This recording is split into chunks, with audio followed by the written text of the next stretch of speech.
This is You're Probably Right. Entertainment first, everything else is just bonus. Opinions, all ours. Sometimes backed by research, but never the final word. There are always exceptions, so take it with a grain of salt and a slight dusting of chili powder. Hey y'all, this is MCM and you're listening to You're Probably Right. This is episode 303. I'm going to make a statement. I actually heard somebody make a statement a lot like this just a few, I think maybe a couple days ago anyway.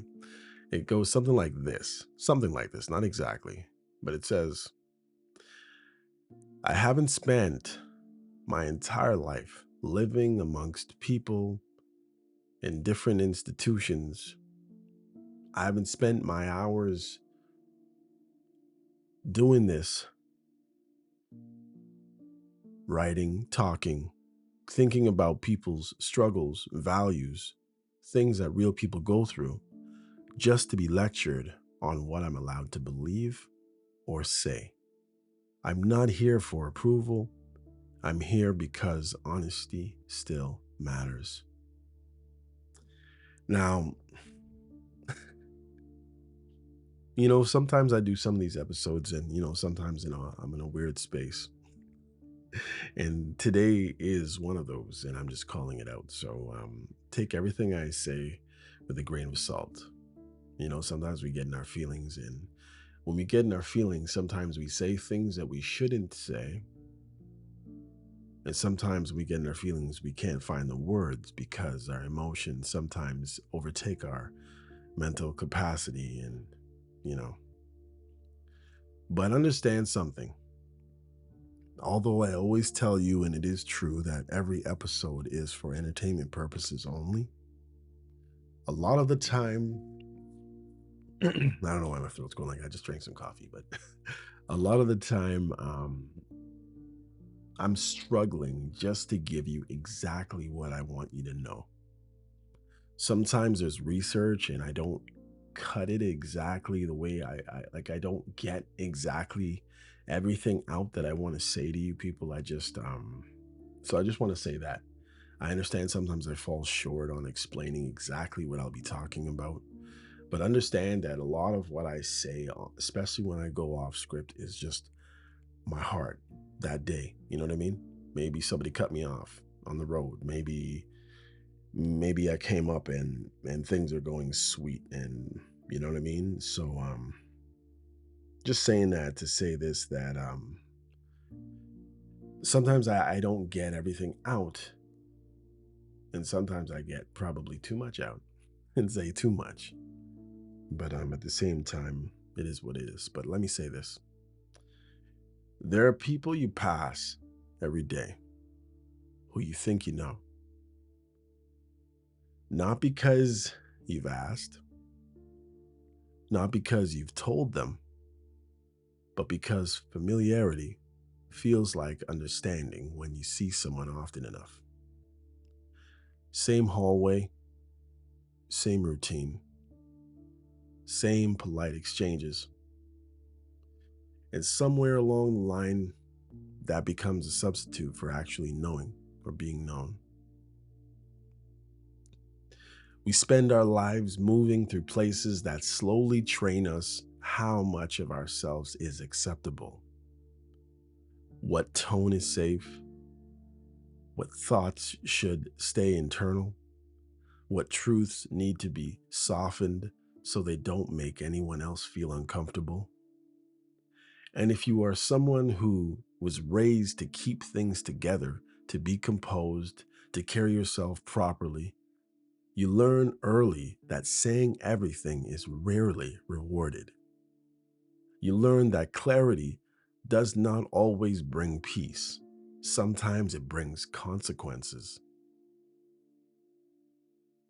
Still, there is this internal pull, this need to explain. That's how I am.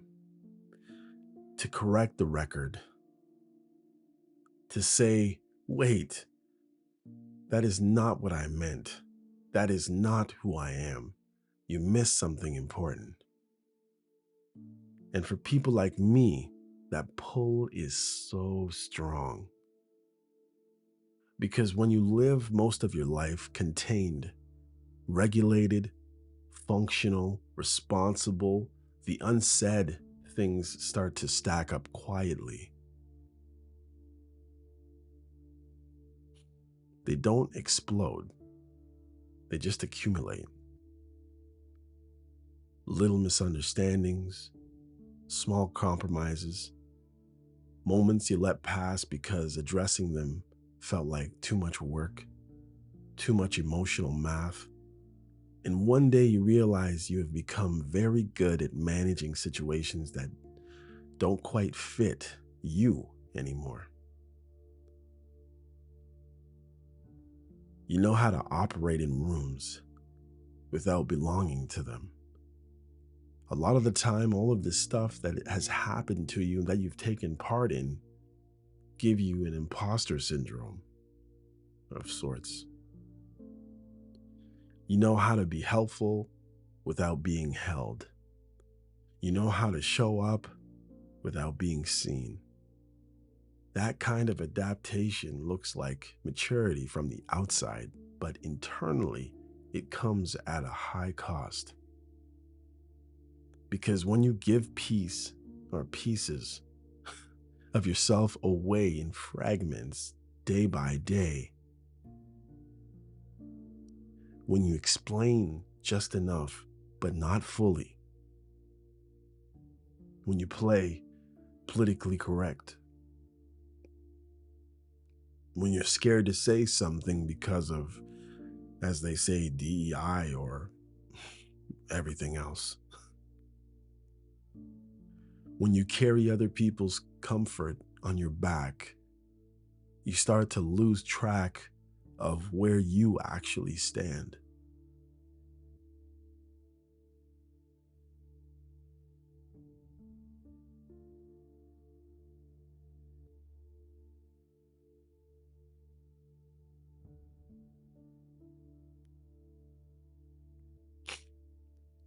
You become socially camouflaged.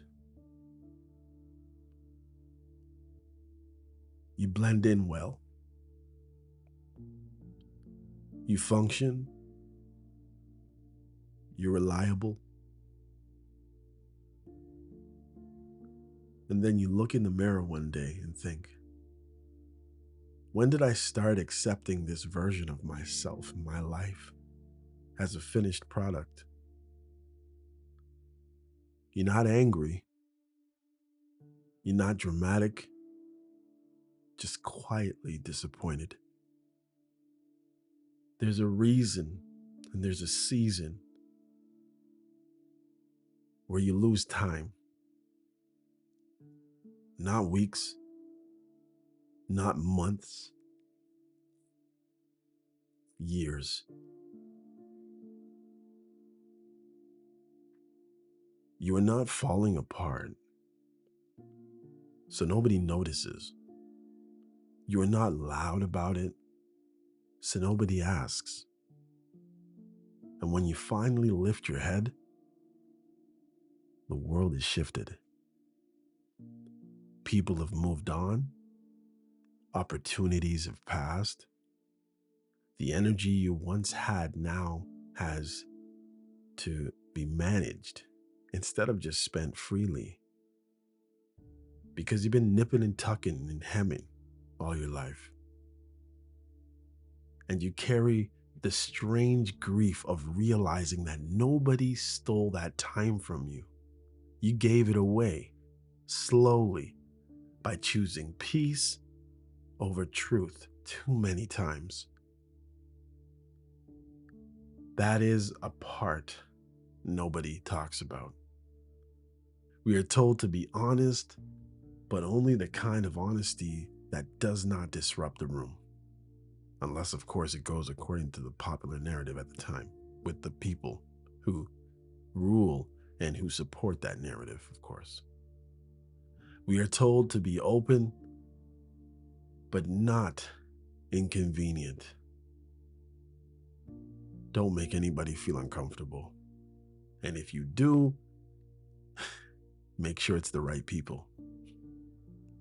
We are told to express ourselves, but not fully. And so many people like me keep thinking that if we just explain ourselves better, everything will make sense.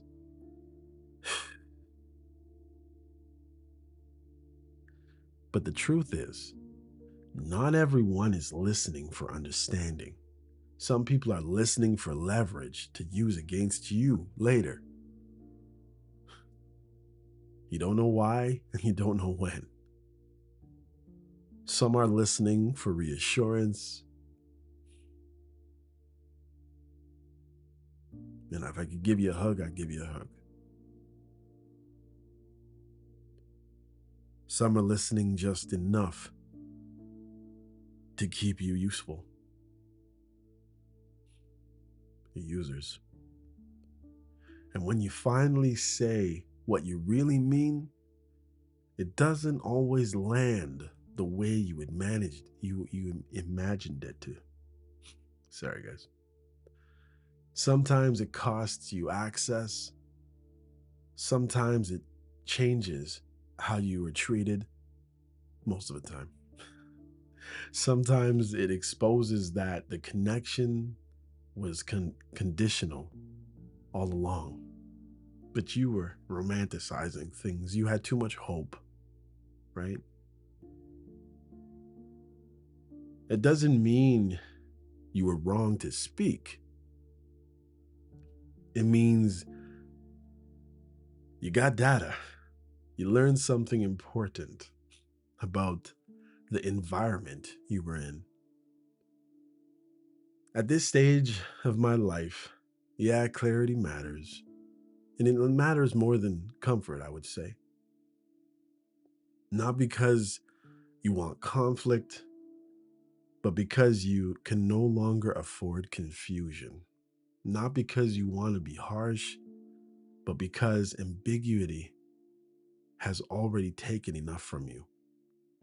There is a difference between being private and being invisible, between being patient and just being postponed, between being generous and being drained.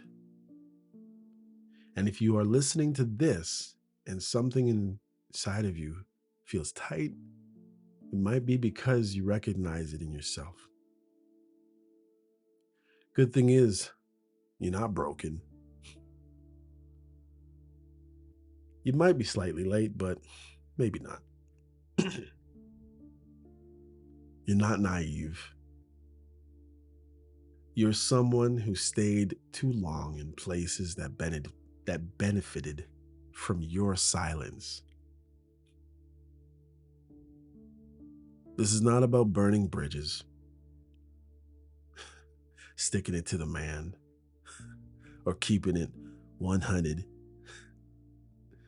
It's about finally standing on one side of the river and admitting where you are. You do not owe everyone access to your inner world, but sometimes you feel like you just want to give it to them. Take that. Not out of revenge, right? But just, this is how I see it. You're over here. Don't try to pull me over here with you when I don't even agree. But just for peace sake, right? You don't need to explain yourself into being respected. You don't have to keep proving that you are reasonable.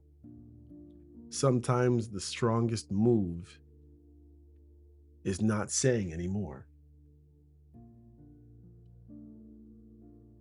It is saying less. Say less and actually mean it. If this resonates with you, it's not because you're bitter. It might be because you're hurt. It might be because you have regret and you want to figure out how to move forward. It's not that I have the answer, but I just want you to know that if I would be in front of you right now. I see you. I hear you. I feel you. And that's because you're awake. Maybe not woke, but you realize what's been happening around you all along, even though sometimes you were asleep. And that's where things, I think, begin to change. Guys, I just wanted to say that. And I know I burned up about 15 minutes just saying that. But that's one of the more realer things that I've said in the over probably 10,000 minutes of me talking or whatever it is. All right. Sorry about that. So here are 20 questions I'm going to try to answer. And if I can get through the 20 questions, I don't promise you, I'm going to try to get to the other more rapidly firing questions, but I don't know. Here we go.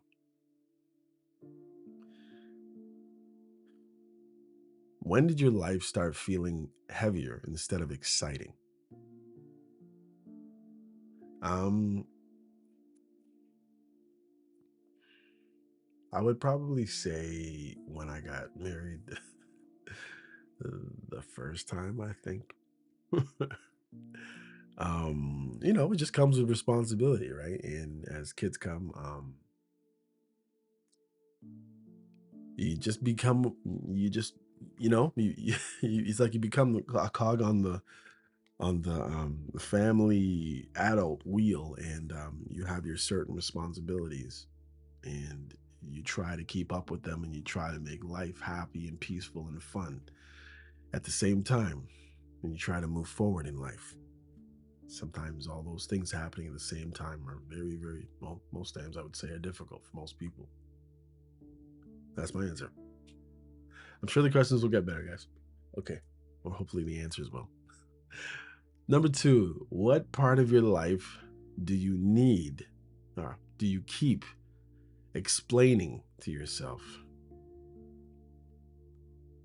Mm, I would say in regards to some of the decisions I've made, you know, sometimes I try to figure out why I didn't have more patience, you know? Patience is truly a virtue, and being short-sighted really, really, really does not help. I mean, unless you have a short time to live, but unfortunately, we never know in most cases when or how long we're going to live, right? All right. Number three. Man, this is rapid fire apparently. I'm just answering them naturally, guys. I'm not trying to look for the deepest, you know. It's just me. And as I ask the question, as I answer the questions, and maybe I'll get more descriptive because I said that long soliloquy. Maybe that's why I'm all dimed out mentally or whatever. But I'm gonna do this now. I don't care. I'm not gonna come back at it. So I'll just do the best I can. Number three. What are you currently tolerating that you would never recommend to someone you love? There you go. Once it comes to people, I guess I got that protective instinct. 'Cause I can already see the stuff bubbling in me once I read the question here. I think I've tolerated a lot of people in my not a lot. The few people that I've had to be around a lot and interact with a lot in different avenues of life, I've not necessarily expected people to reciprocate. I've hoped, and a lot of the time, because of who I have been, and this is a fault of my own, I'll give you 10 for your one. And when you give 10 for one, you've obviously degraded whatever it is you were giving. Think about it. I think it's pretty obvious, right? Um, Number four. When was the last time you felt chosen with effort? Hmm. long time. That straight up. You see that you look back on life and you realize how people deal with you. You realize and recognize when somebody didn't necessarily need anything from you. They just wanted you around. Maybe not necessarily to say anything, maybe not necessarily to do anything, but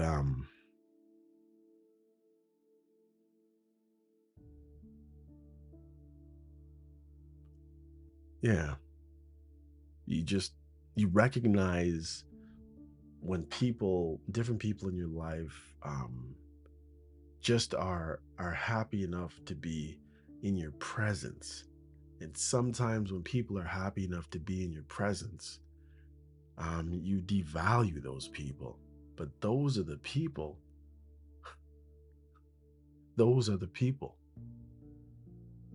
That's what I realize in my time on this earth. You look back on your life and you say, you know what, this person just wanted to sit with me. This person just wanted to spend 3 hours with me. This person just wanted to follow me and do what I was doing. Those are the people. They spent their time watching you, listening to you, mimicking, copying you, following your lead, listening to your instructions, admiring you.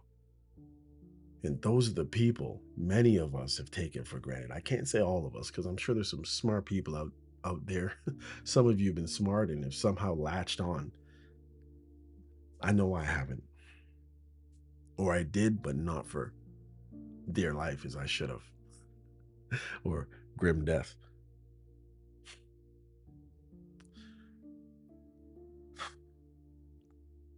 Number 5. What are you afraid would happen if you stopped being useful? You know, I'm not really scared of not being useful. It's just I've been so used to being useful that it's just like it's a part of me. It's a part of me to try to go above and beyond. The question is whether the like how many times I went above and beyond being a martyr or just being given or giving. I look at the times when I've given and over given, like way, like so much so that I've like had people around me, maybe at my work or my family, say, "I wouldn't do that. I would never do that. Oh, you're nice." And I'm like, I'm there thinking like, this is normal for me. This kind of behavior makes sense to me. Shouldn't like, doesn't everybody feel this way? And it's like I find out that so many times that most people don't feel that way.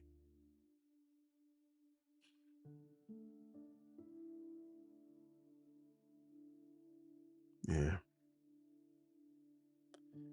Number 6. What does peace look like for you now compared to 10 years ago? Sadly, probably, peace is just an absence of arguments and people challenging you just to compete with you, just to get one up or have one up on you.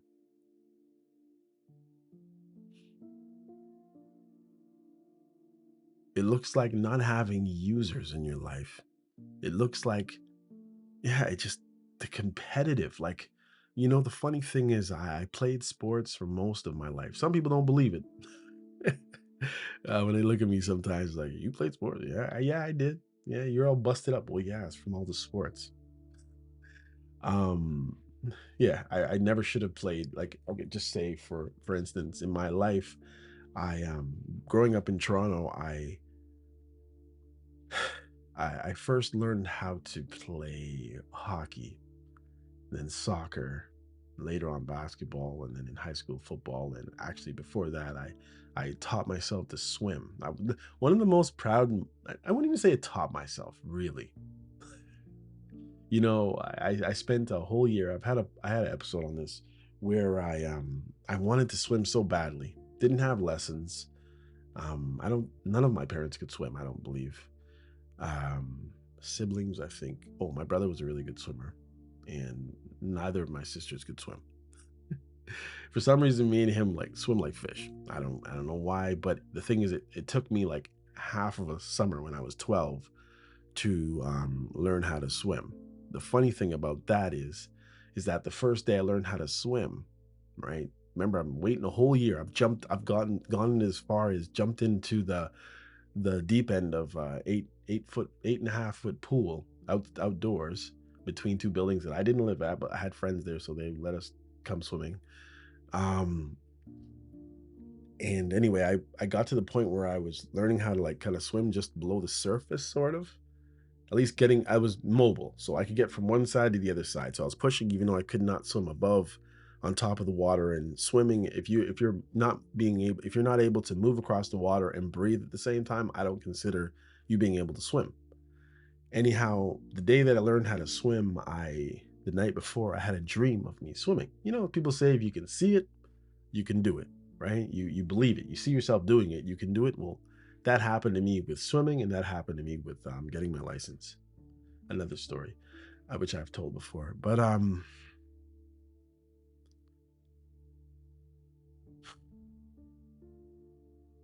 don't know. I look back on those times, and you know, the point is, I beat all of my friends swimming the first day I learned how to swim, and it's something that really impressed upon me, and it was a really like happy moment for me. And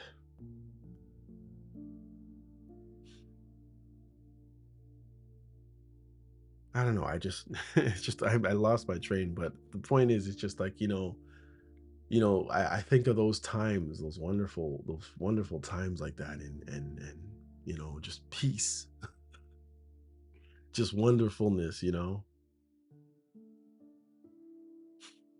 Anyhow, let me move on. I lost the train. I don't want to go back, but yeah, I don't even know what the point of what I was even saying just now. I lost it. I'm gonna be straight up with you. Um, if I catch it again, I'll go back to it. Let's see. So I read, what does peace look like for you now compared to 10 years ago? Did I really answer that? I would say I did, yeah. Absence of liars, trouble, rabble rousers, users, leeches, competitive people. Like, not that I can't have these people around me, but not at least in my home, in my fortress of so-called solitude. The funny thing is, I think through my life, at some point, I became an introvert. I may not necessarily have always been an introvert, or maybe I was, who knows? But I've learned to be a functional one. So therefore, when I interact with people, like say at work, there'll be times when I interact with each person in a boisterous, real, honest way, and then sometimes what would happen to me is I'd have all these people together around me in a group, and everybody thinks I'm the fun guy. Everybody thinks I'm the boisterous one. I'm the class clown. I'm the guy who brings all the energy. I'm the person at your job who, if I leave, people call you and say, "What happened? I'm sad that you're going." And years later they remember the stuff that you did, and it's kind of funny that way. But yet, what people always seem to be taken aback by with me is that when they're all together, they're saying, "We know this guy. He's not a introvert. He's able to talk in front of many people," and they're all feeling that. But it's not me at all. It's just that I've taken time. I literally take time to interact with each person on a real level most of the time throughout I would say at least my adult life, and I've become more and I've become better at it, I would say. Um, but again, when you bring all these people together, they think you're that person, and I'm not that person at all. And for instance, the other day I was in a meeting, And I had to keep listening to different presenters. First, they wanted me and a group of people to present some information first. I said two words. As a matter of fact, I read people's faces while I was speaking. I was like, oh, it's like I want to have time to say what I want to say. But when they give you a time limit and when you don't even want to speak in front of people, it makes it worse. Makes me go off on a tangent that nobody even wants to hear.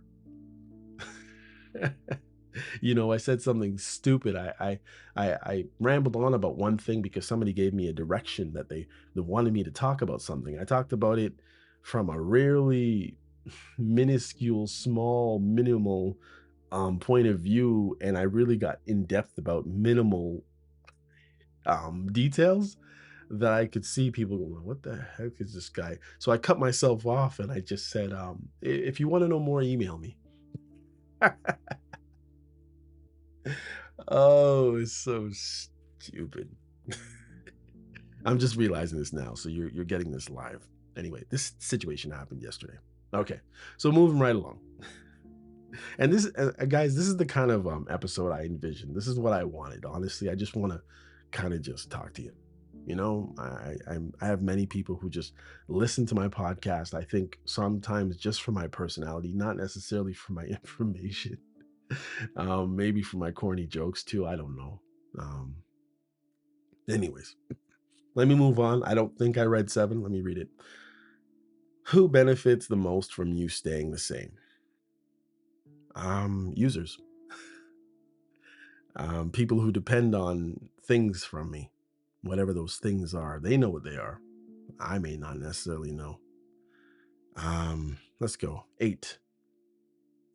What truth do you keep postponing because it would require action? Mm, what truth? There's just things I realize that I need to do without giving you my whole life story. There's things that I need to do for myself and my little circle, my little family part here, that I maybe just left. Sometimes I'm hoping that others are gonna pick up, join in, and sometimes they don't. And there's just some things that I just realize I have to do myself, for those in my immediate circle and sometimes for myself. And what I've realized lately is that when I go out and do something for myself, either I shortcut and I shortchange myself, or I go above and beyond in certain directions where I just needed to be able to rein myself in a little bit, because being single, um, sometimes you need someone to do that for you, you know, as well as sometimes you have someone and they push you down. I was in the YouTube space early when many people didn't even have a YouTube account and would barely even watch YouTube back in 2007 or 2008 time. I'm Still Fly Drake time, and remixed it and all kinds of stuff, and realized it came from part of the song came from Gilligan's Island. And yeah. Anyhow, yeah, that's my answer there. Hmm. So yeah, just doing stuff for people around me and for myself and not feeling bad. I think about doing it. Like I feel bad for not doing some of the things I could have done for those in my immediate circle. Sometimes I put off for some reason. I don't know what it is. And I've stretched out for people outside of my immediate circle, people who I probably won't even know in 5 years from now, people who won't even recognize or remember me. You know what I mean? Meanwhile, I'll have somebody close to me waiting for something for a long, not even waiting. They haven't said anything, but sometimes I realize the need and I don't take care of it. I don't handle it sometimes. And that's definitely a fault of mine, I would definitely say. And I don't know if it's a learned, I assume it's probably a learned behavior. Going back from my parents, but I'm not gonna get into that because I'm not gonna speak ill of my peoples for just sake for ifs and giggles, as they say. um, when do you feel most respected? Not liked, respected. Um, you know, I haven't even turned my brain to think about, like, really thinking about that. As I said, I haven't read this question before. Um, the funny thing about this question is that, I've been saying it of late that I'd way rather be respected than loved and liked, I think sometimes. But, once you're respected, you do want to be liked. And sometimes when you're respected, you want to do things for people to also like you. If they don't, or if you don't feel they do. Maybe they do, but there's nothing that they're doing that shows you that they like you. So sometimes you stretch out, even though I'm not really a people pleaser. That's the weird thing about it again. Um, when do I feel mostly respected?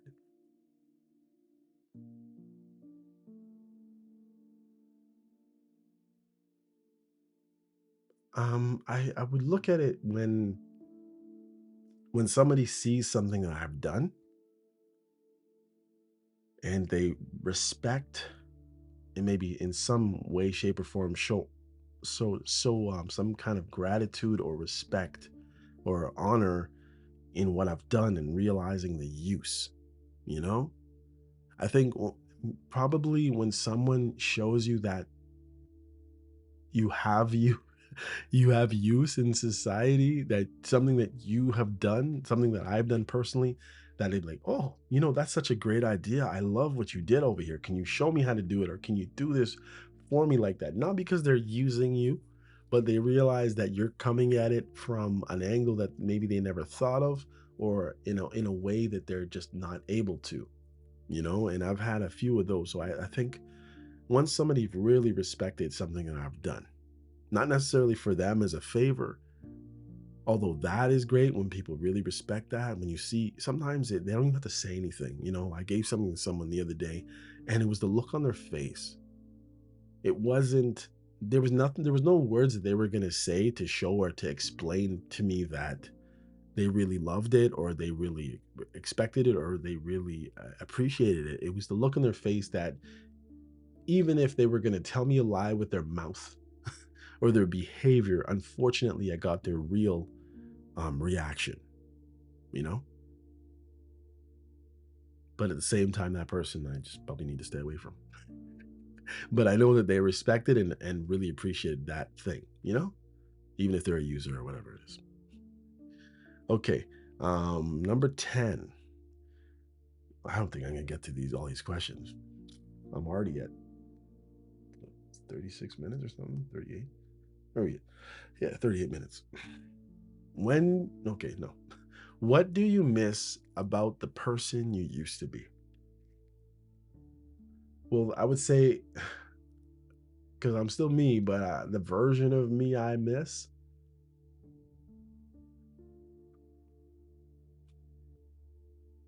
I would say I miss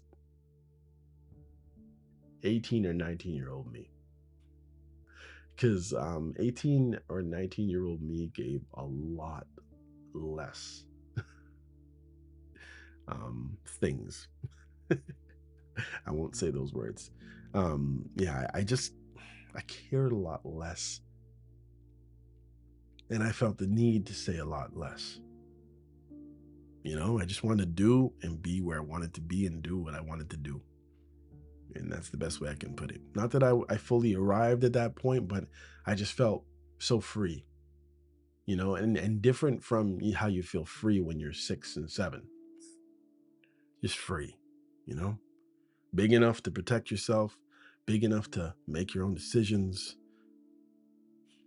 big enough to have your own full circle of friends or whatever, that time, I think. And I can't really tell you everything about that time, but yeah, I felt fancy free and footloose. Somebody said that one time. I think it was Mr. Burns. Anyhow, uh, what have you mistaken for loyalty that was actually fair? Um, what have you mistaken for loyalty that was actually fair? Hmm.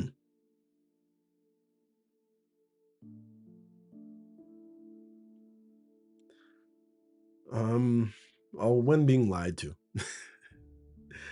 Not even lied to. No, not lied to. When something was hidden. I would just say a person um didn't expect me to pop up when I did. And when I popped up, they and slowly left again. They were doing something with someone, and it's not sexual, so don't worry. They were doing something with someone that they pretty much told me they wouldn't be doing that with, and then because of me catching them in that act, that moment, they were very accommodating just because they were scared that I would oust them out of my life, or what I mean, just like bye bye, you know?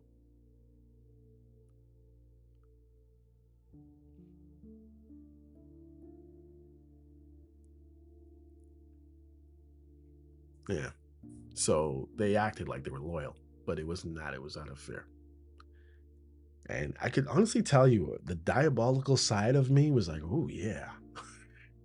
It's funny. I can see why people live like this, where they like torture people's souls. I'm literally saying I'm not this person, but I saw what happened when the person was scared to lose me, or lose being in my presence, or lose being around me, that all of a sudden they were like willing to do whatever they needed to do to make me happy in that moment. You know what I mean? And it's sad, and it's sick that people feel that way. And I honestly feel bad for people who all of a sudden start jumping through fiery hoops and doing backflips and they've never done one before, just so that you'll stay around. It's horrible. I couldn't imagine living like that every day. And I'm really sad for that and I've never had, okay, I wouldn't say never had, but I don't like when somebody would feel that they need to be that way with me, because I don't expect it. But you can see right there, I can literally see why some people want to be worshiped, why people who are athletes and musicians and actors, sometimes I think, the people who really want that eye on them, that presence on them, that people watching them and revering them, because I guess for some people it would be addicting. I would feel guilty if people were like that with me constantly. Honestly, maybe you get used to it. I don't know. Somebody famous would have to tell you that. Um, yeah, moving right along. So that's when I, mistake loyalty for when it was actually fair. What drains you even when nothing is technically wrong? Like I said, being in groups of people, generally just being in a group. When I say group of people, I'm talking like 30, 40 people, where we're all, and especially if I'm the center of attention. So if I'm the host and I have to actually host, I'm fine with running around and getting stuff. It's still going to drain me as well. But when the focus is on me and people are staring at me, expecting from me, it drains me. And it's like I need to go hide. I need to go and find myself in a quiet space after everything is done. So yeah, definitely draining. And that's where I guess the introvert part of me comes out, I guess, big time. What does your silence protect, and what does it cost you? Um, I think silence a lot of time protects your self-respect, but at the same time, it costs you misunderstanding sometimes. And I think that's the reason why I strive to always get everything out of me, because I um I just want to say what I think needs to be said. And it's like I kick myself when I say a lot of things, and it doesn't go anywhere and it doesn't mean anything. Those are the times when it frustrates me, when I'm not able to articulate myself how in the way that I want to for whatever reason. Sometimes I can't tell a full story to respect and to protect the innocent. Um, Sometimes me telling a story and just changing a name, although a rose is the same by any other name, but for some reason it's like I'm not able to like dig into my emotional bag, I think, when I want to explain feeling and emotion. Not that I'm overtaken by it, but it's like it helps to call them and see them as they are. But once you start changing aspects like names, for some reason that does something to me when it comes to explaining things. And it's probably because I'm not very good at it, I assume. But who knows? All right, moving right along. 14. What would change if you stopped hoping people would eventually understand you? I love this question. You know what would change? Um, it would pull me back to being that 18, 19-year old that I revere and miss being. The what I was just talking about. Um, I could just I mean, do you want to stop hoping? If you stopped hoping, people would eventually understand you. Yeah, if I stopped hoping that I wouldn't care, then I wouldn't try to explain. So then in reality, it would come with a lot less stress and I could probably be me. So maybe not feeling the need to explain and have people understand is my problem. There you go. You know? Yeah, that's my answer. I would expand, but I'm just trying to move on. Can I really expand? Yeah, I just think if you don't care, and not that you don't care as in who cares what happens. It's it's like I just have this desire for people to know. And for some reason I think if people know and understand, then we'll agree. And that's where my fault lies? I just think, well, if you just heard me explain this exactly this way, then how could you possibly not feel the way I feel? And I've found more as I've gotten older. I don't know if it's the day and the time that I'm living in, or if it's just being an adult and getting old, that you're realizing that so many more people do not agree with your views. That's just me though. Yeah. Wonder how comedians feel like when they are up there bombing and they think that they're saying the most funny, entertaining stuff and nobody's getting it because of the way that they're delivering it or something. It's happened or because they've talked about many of them have talked about delivering something to an audience and it totally bombing and literally they're bombing them off this booing them off the stage and then they go and they present the same information to another group of people and they're like falling out of their seats. It's like what a world to be in, eh? Yeah. What do you keep giving that you secretly wish someone would give back to you? Honestly, not that I'm giving to get, let me make that clear, but honestly, for the end with forever end the days, they say, or they used to say, I just wish that people, not everybody, because it'd be crazy to expect everybody to do this, but the people that really, really matter in my life to give to me as much as I try to give to them. And when there's an imbalance in your giving, it's just so difficult to it's painful.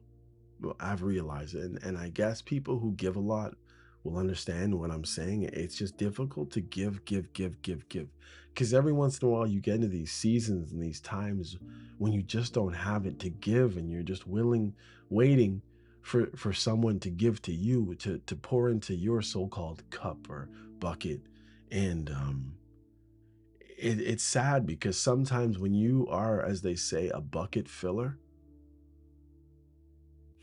you end up empty and just waiting for someone to want to pour into your bucket. And I think there's been so many times personally in my life where I've had to figure out how to go back and fill my own bucket. You know what I mean? It's kind of like, you're walking up on a mountain, wind blowing, snow blowing in your face. Maybe it's Mount Everest and you're you're looking around and you're seeing others who have fallen because when they needed someone to give back maybe just direction or nourishment, there was no one there, so they fell by the wayside.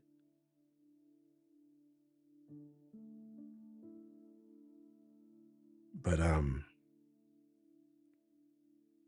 you're trying to get to your destiny, but you maybe you're getting close to your destiny, but unfortunately, because nobody was willing to reciprocate, you didn't, or you haven't gotten as far as you could have if somebody just poured back a little bit of the water back to you so you could be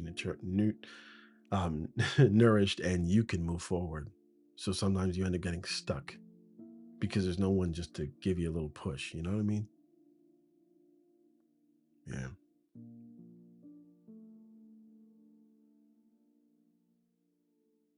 When do you feel most like yourself? I honestly feel most like myself and most happy, I would even add, being myself when I can make other people laugh and when I can do something for someone who can't do that thing for themselves. I feel so useful, so happy, you know? What are you proud of that no one ever acknowledges? I don't know. I can't say when nobody ever acknowledges, but I would say probably the same thing. I when making people laugh when they weren't necessarily in a laughing mood, um, doing something for someone because you can see the frustration, the struggle that they're going through, and you see them that they've fought to get to where they are, but unfortunately they just can't scratch that itch. And if you can just do that for them, the relief, at least I imagine it is a certain amount of relief and release that they get from somebody else coming along and helping them because they're reaching out for the help. Not that you just came over and slapped a band-aid on whatever the situation is, but when you've actually seen someone fight and fight and fight and try to do and try to do and try to do, put out effort, and they can't do it, and you can just do, would you like me to help you? And they're like, yes, and you do it and you're able to, the relief, again, the look, the countenance on their face is wonderful for me, you know? What would you stop chasing if you believed you were already enough? Well, I think I just wouldn't people please at all. And I don't even know how much I really people please, even as I am. But I used to see my mother do things, and I assume it was for people pleasing, but I don't even know. I never asked, and she never really explained why she did the things that she did. But I do find myself doing some of the things that she did. And I have to sometimes take a step back and wonder and look at myself from the outside and say, am I doing what I'm doing for the right reasons? You know? Let's see. Number 19, what have you outgrown that still acts that still has, sorry, bit my own tongue. What have you outgrown that still has access to you? Jeez.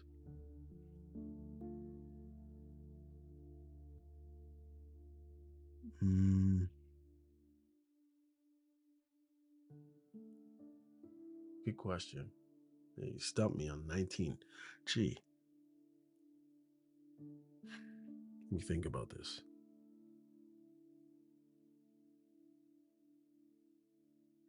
Honestly, I'd probably say laziness. Um, you just, I think as you get older, you just get a sense of responsibility.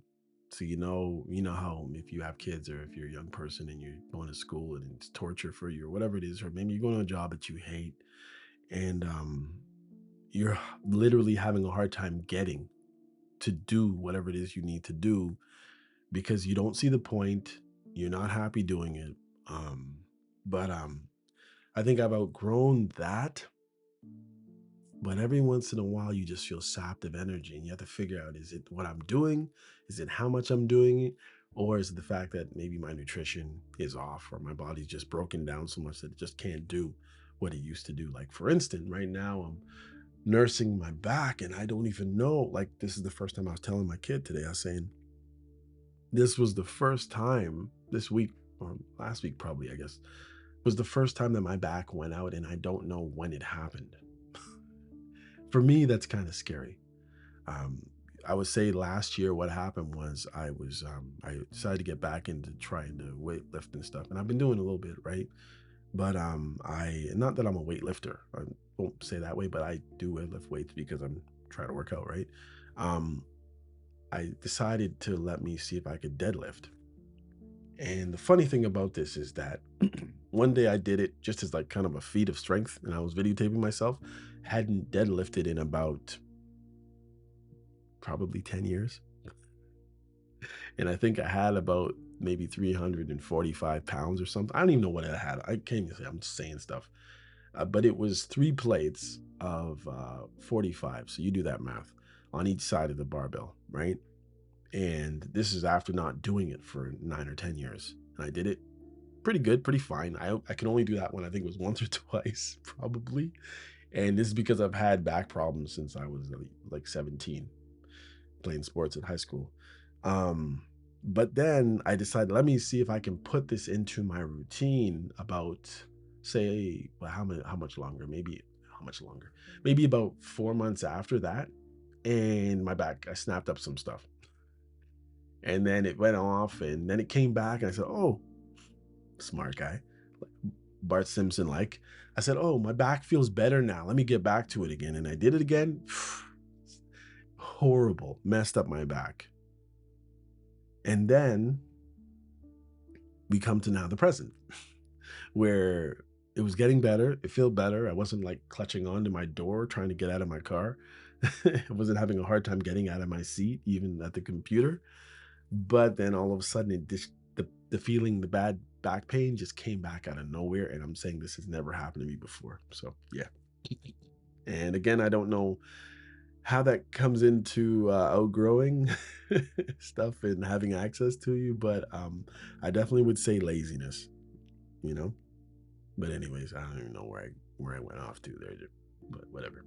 We're coming up to a minute, so I just want to. I mean, a minute, an hour. So I just want to end this off. Sadly, I'm not going to get to the questions. I don't know. Somehow I feel like I should try. Okay, let me just get to this 20 first, and I'll see. Okay, question: if nothing changed in your life for the next 5 years, how would you feel? Absolutely horrible from most standpoints. Now, of course, if my health didn't change, I might feel okay. I definitely wouldn't feel on top of the world because I'm trying to do something to be more fit. So if I ended up looking the same way and feeling the same way, I'd be ticked off. But at the same time, I didn't get worse. So I might feel better. I mean, I already look younger than I am, anyways. But I don't necessarily feel younger. So that's a conundrum, a problem there for me. Um, but there's other things that I need to change. I need my finances to be different than they are right now. So that's one thing. And it's not because I love money, it's just I don't want to struggle for it. I want to be able to get things that are needed. I want to be able to give when I have the need to give. And I think that's the part that really bugs me the most. I remember there was a time when I was helping a person, and I think the type of help that I was giving the person, they believe I had it, but I didn't really have it. I was honestly giving out of my need. And I think they put me in a category of a person who can give into their life like this because they figured I had it, but I didn't. And and this is when I realized not everybody is like me, where I kept saying to them, again, this is not a Christian podcast.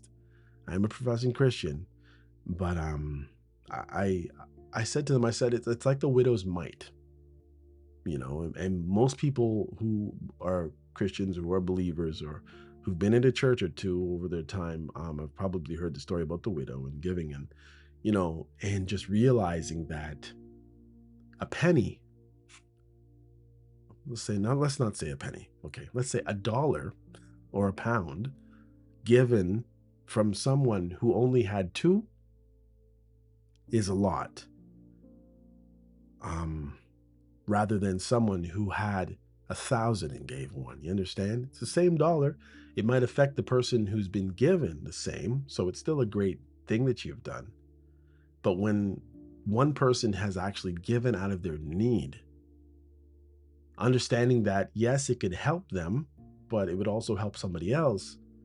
They could do something with what they have left over, but it can't really do everything. But neither could both. Even if I had both dollars, I still couldn't really handle everything, but I still gave anyway, even though, whereas if you're just giving, tuppence or whatever, it's different, you know? Anyways, tuppence is tuppence. Where's that from? That's Scrooge, right? Yeah. All right. Anyway, let's move on. Let's do these other ones rapid fire. I don't know that I'm really gonna make it rapid fire. Let's go. We're at a minute. My God, I'm just looking at the numbers, clicking away on this thing. An hour and a minute. Let's go. But I don't know if it's gonna happen. So I'll try a couple questions. If it starts dragging on, I'm gonna cut this off. Okay. 20 questions. What part of my life feels the most ordinary? On the outside? No, that's not what it is. So, what part of my life feels the most orderly? There we go. On the outside, but most unresolved on the inside. I think career success. Um, I think it's going in a certain direction, but sometimes I'm not so sure I went in the right direction.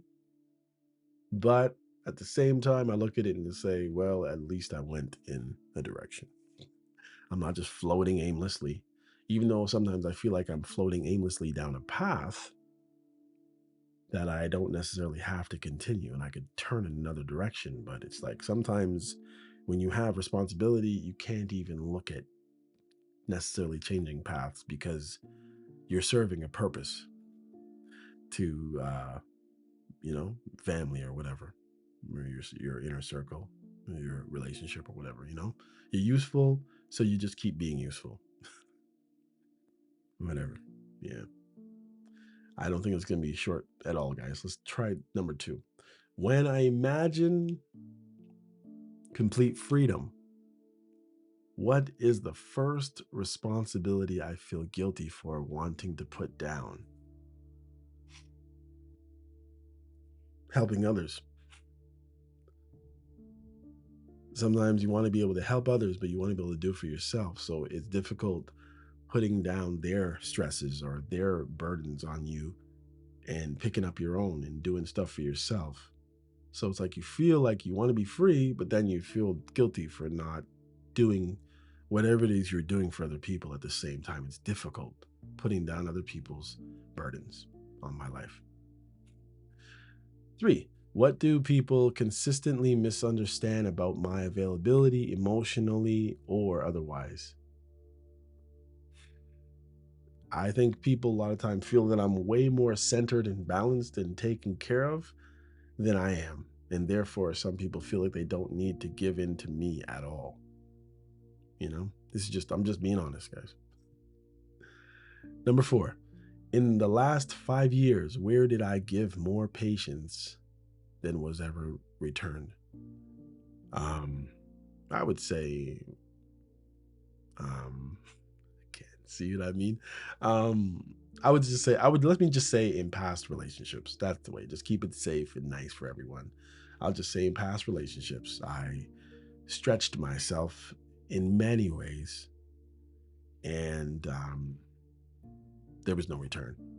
Very little return, or if there was return, it was returned not as the other people or person could have, but that's what they decided to give me.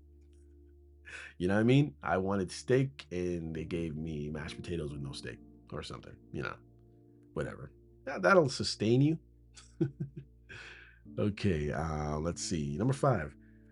Why do I tolerate not wait, what sorry, what do I tolerate not because it feels right, but because ending it would require too much explaining?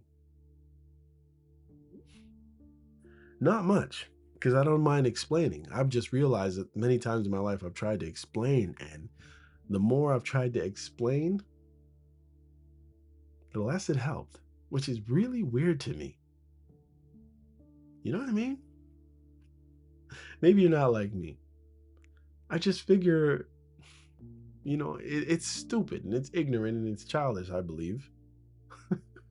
You just figure that if you explain something to a T, the best way you can possibly explain it, logically, morally, lovingly, insightfully, that once somebody's on the same page, supposedly believes in the same things, has the same routines, works at whatever it is you work at daily, that somehow you would see things the same way, and for some reason it just doesn't happen. And I, for the life of me, to say I can't get it.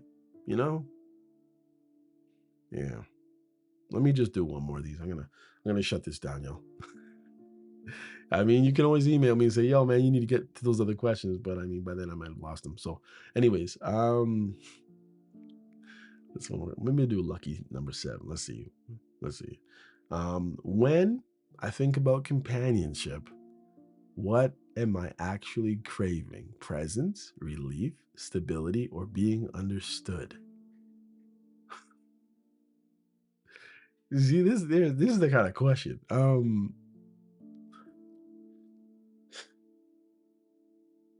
I think all of those. The only thing that would be missing would be true friendship. Yeah,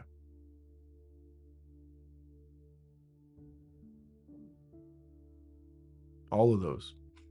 Not or being understood. Although I would love to be understood. What does my daily routine protect me from feeling?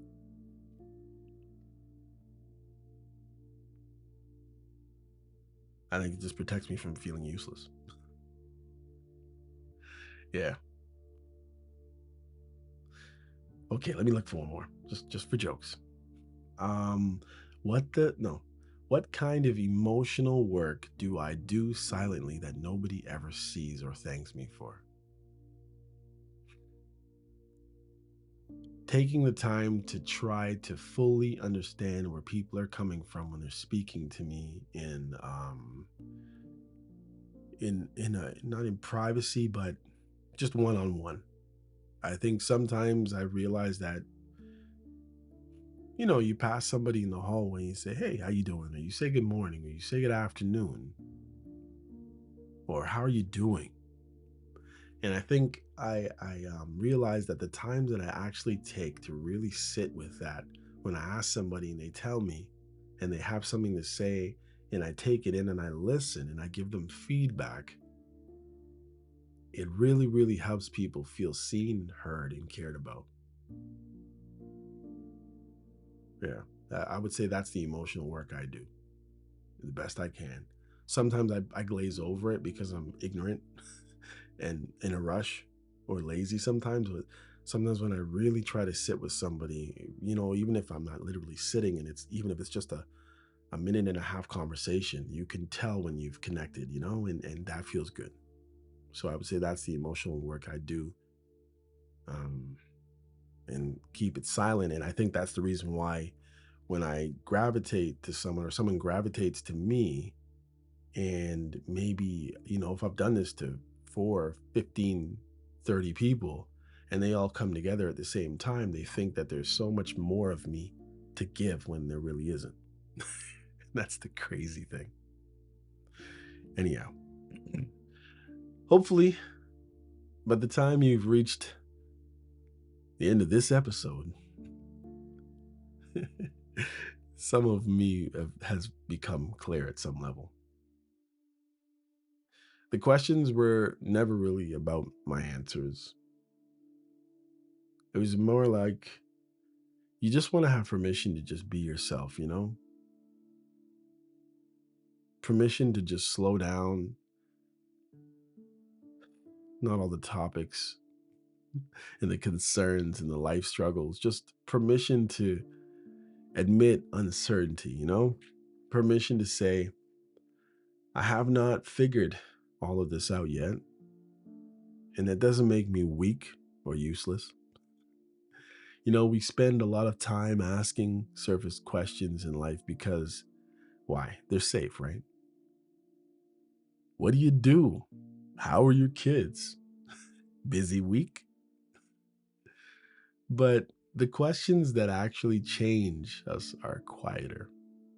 They arrive when nobody's watching. They show up after disappointment. They surface when something ends, and we don't rush to replace, The questions I answered today were not designed to impress you.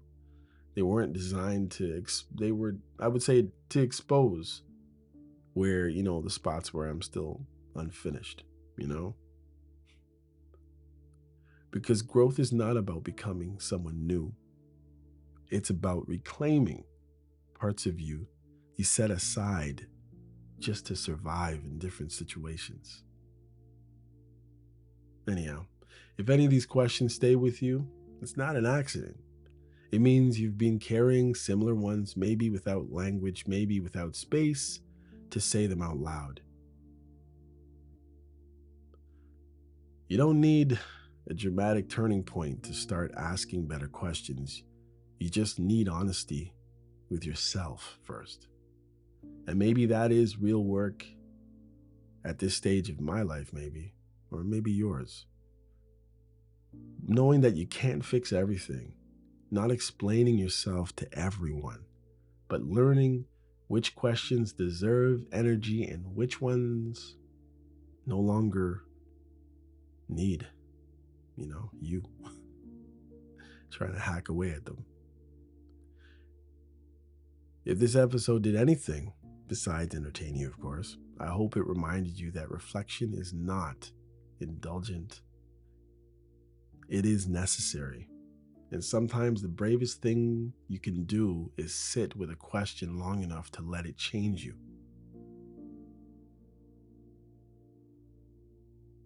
That's all this was, guys. It's a check-in, a pause, a mirror. Anyhow, guys, if you found this entertaining, if you found it fun, if you found it heartwarming or funny, please come back again, first of all. And please, please, please, please rate me on wherever you listen. And hopefully you can give me, listen, keep the bad things to yourself. If you want to give me a thumbs down, please keep it. Please, just help me. I'm a struggling podcaster. But if I'm 5 out of 5, please give me a 5 out of 5. I'd really appreciate it. But at the end of the day, you can do whatever you want. So if my podcast is horrible, then maybe, on second thoughts, maybe just rate it. So then maybe I'll stop doing what I'm doing. I don't know. But it is therapy for me anyway, so who knows. Anyhow, until next time, this is MCM and you're listening to You're Probably Right. Take care.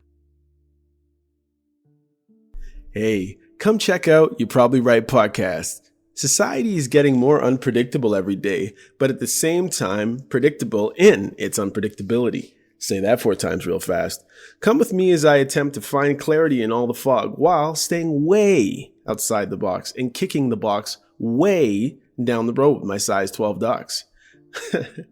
I use the Bible, experience, education, fortune, misfortune, life's lessons, life's mistakes to sort through all the mess. I talk about news, God, God, self-help, sports, sickness, health, music, parenting, love, humbleness, hurt, pain, joy, and all the things that might make you say, I never thought of it that way. Hopefully, anyway. Also, I take a stab at answering tough and not so tough questions, and all the while, understand that, listen, sometimes you end up in the hot seat and there's no thermostat. Well, that's how it is here. And because there's no topic, very few topics off the table, Torontonians will understand that Doug Ford reference there. Hopefully the podcast will be helpful and uplifting. And hey, maybe you'll find your own private Idaho here somewhere. Hope to see you soon. Ooh, yeah.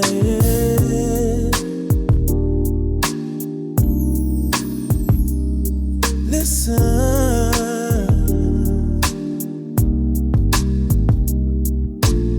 It's getting late and I'm still wide awake, staring at the ceiling, thinking about the space you take. One day you're here, next day you're gone, and I'm just trying to understand where we went wrong.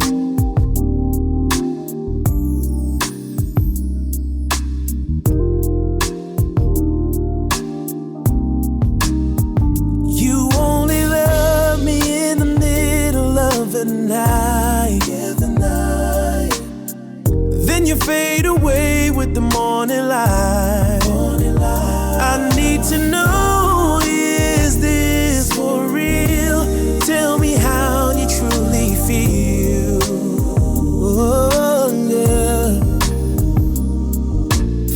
I give my all, you give me half your heart. You say the words, but we just stay so far apart. These mixed signals are tearing me down, lost in the silence when you're not around. Tell me how you feel. How you really feel. Is any of this real? Just tell me, yeah. Tell me, baby. Oh.